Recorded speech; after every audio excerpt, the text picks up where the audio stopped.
ተዘጋጁ። የዓለም የኃይል ሚዛን ዛሬ ሌሊት ተገልብጧል። በምስራቅ ቻይናም ከ16 በላይ የጦር ኃይሏን የካርጎ አውሮፕላኖች ወደ ኢራን መላኳ ተሰምቷል። በአሜሪካ ጦር ኃይል የመካከለኛው ምስራቅ ከፍተኛ አዛዡ ጀነራል ብራድ ኩፐር በእስራኤል ተጉዘው ከሀገሪቱ ጦር ኃይል ዋና አዛዥ ሌፍተናንት ጀነራል ኤል ዛሚር ጋር ራቅ እስያና በአትላንቲክ ውቅያኖስ ጥልቅ ሆድ ውስጥ ምዕራባውያንን ክው ያደረገ አንድ አስፈሪ ምስጢር ወጥቷል።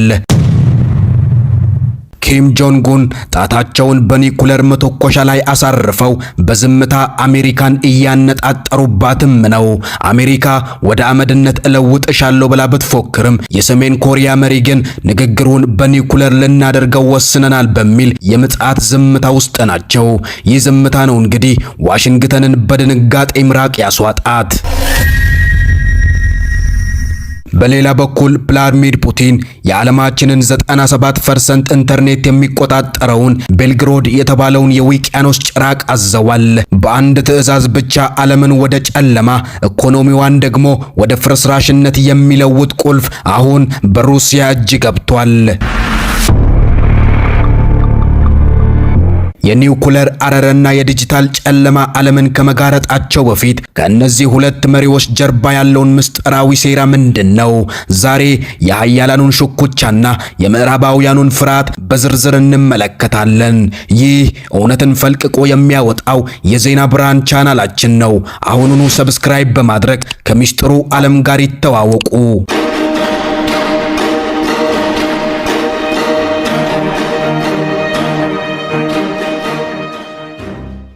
በምስራቅ ሰማይ ስር አዲስና አስፈሪ የታሪክ ምዕራፍ እየተጻፈም ነው። ዓለም እስትንፋሷን ዋጥ አድርጋ ወደ ሰሜን ኮሪያ አቅጣጫ ትኩረቷን አድርጋለች። የፒዮንግያንግ ጎዳናዎች ዝም ብለዋል። ነገር ግን ይህ ዝምታ ሰላምን ሳይሆን ታላቅ ማዕበልን አርግዞ የያዘም ይመስላል።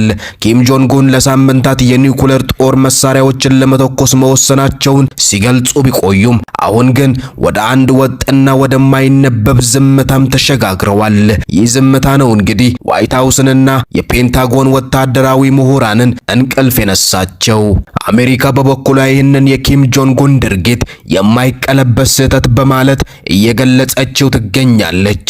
ዋሽንግተን በይፋ በሰጠችው መግለጫ ሰሜን ኮሪያ የኒውክለር ሙከራዋን የምታደርግ ከሆነ ሀገሪቱ ወደ አመድነትና ወደ እሳት ጉድጓድነት እንደምትለወጥ አስጠንቅቃለች። ነገር ግን ማስጠንቀቂያው በፒዮንግያንግ በኩል ዋጋ ያገኘም አይመስልም። እንዲያውም አሜሪካ ድፍረቷን በማሳየት 20 ዘመናዊ ኢራን ጠቅላይ ሚኒስትሩን ለመግደል ሙከራ አድርጋ እንደነበር ተሰማ። ኢራን የእስራኤሉን ጠቅላይ ሚኒስትር ቤንጃሚን ኔታንያሁ ኢላማ ያደረገ የድሮን ጥቃት መሰንዘሯ ተሰምቷል።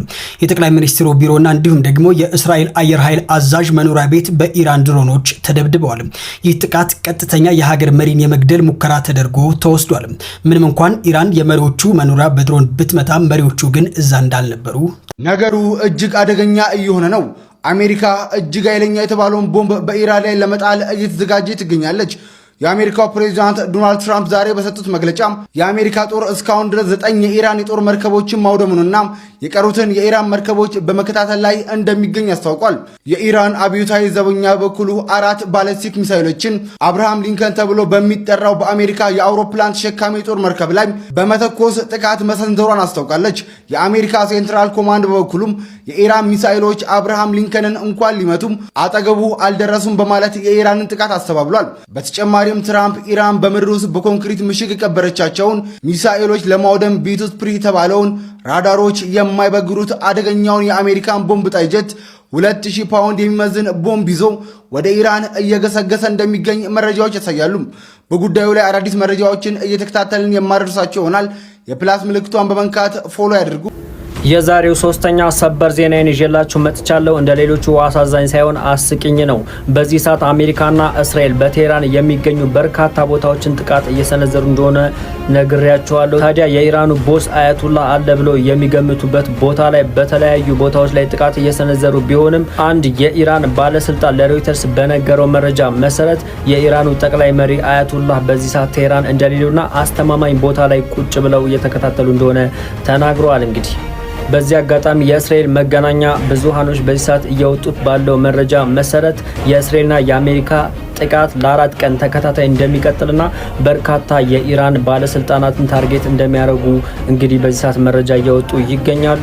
እንግዲህ ኢራን እንደዚህ አፈንድዳ ወይም በረጋግዳ የምትዋጋ ከሆነ በርካታ ባለስልጣናት ታጣለች ብዬ አስባለሁ። ከ12 ቀኑ ጦርነት መማር አለባት። ካልሆነ ግን እጅግ ደካማ ውጊያ ነው የሚሆነው። አዳዲስ መረጃዎች ሲወጡ አደርስላችኋለሁ። በደንብ ሼር፣ ኮፒ ሊንክ፣ ሪፖስት እያደረጋችሁ አዳርሱት።